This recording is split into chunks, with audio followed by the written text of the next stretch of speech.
국민의힘이 국민의당과 함께 대장동 개발 의혹을 규명하자며 오늘 국회 국정조사 요구서와 특검안을 제출합니다. 이재명 경기지사는 국정조사나 특검이 정치 쟁점을 만들려는 것일 뿐이라며 반대 입장을 밝히고 있는데요. 앞으로 공방은 더 뜨거워질 것으로 보입니다. 취재기자 연결합니다. 김주영 기자. 네, 국회입니다. 네, 국민의힘이 어제 국정조사와 또 특검을 추진하겠다 이렇게 밝혔는데 오늘 바로 특검안을 제출한다고요?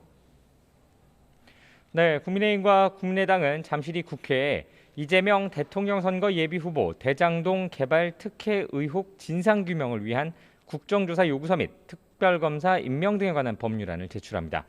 양당 지도부는 연일 대장동 개발 특혜 의혹을 제기하며 당시 성남시장이었던 이재명 경기지사를 비판해 왔는데요.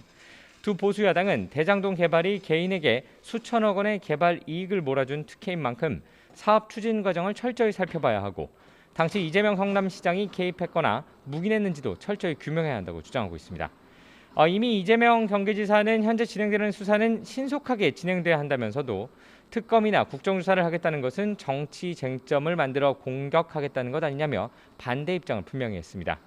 또 대장동 사례가 공공기관이 개발 이익 상당 부분을 환수한 모범적인 모델이라고 거듭 강조하기도 했습니다.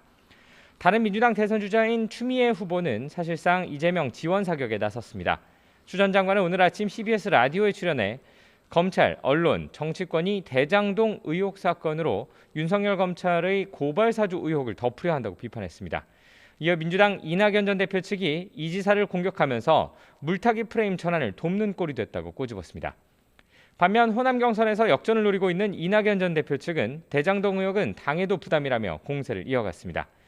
이낙연 캠프 홍영표 공동선대위원장은 오늘 아침 라디오 방송에서 연루가 안 됐다는 이재명 지사의 말을 믿는다면서도 문제는 분명히 있다며 진상규명의 필요성을 강조했습니다. 네, 이제 추석 연휴도 지나고 각 당의 대선 경선 분위기가 달아오를 텐데요. 각 당 주자들 일정도 좀 정리해 주시죠. 네, 여당인 민주당은 내일 대선 경선 일정 가운데 하나로 부울경 지역 TV 토론회를 진행합니다. 이에 따라 여권 선두인 이재명 경기지사는 오늘 공식 일정을 잡지 않고 토론회 준비에 집중할 예정입니다. 추격자 입장인 이낙연 전 대표도 오늘 부울경 지역을 방문해 지역 맞춤 공약을 발표하고 지역민들을 만납니다. 추미애 전 장관 역시 경남 지역 당원들을 만나 지지를 호소할 예정이고 박용진 의원은 이번 주말 경선이 치러질 호남 지역을 돌 계획입니다. 국민의힘도 경선 분위기가 달아오르고 있습니다. 윤석열 전 검찰총장, 홍준표 의원의 양강 체제로 돌아가고 있는 가운데 오늘 오후에는 TV 토론회가 진행됩니다. 선두 경쟁을 벌이는 윤 전 총장과 홍 의원의 공방, 또 2차 경선에서 남은 두 자리를 차지하려는 다른 후보들의 설전이 펼쳐질 전망입니다.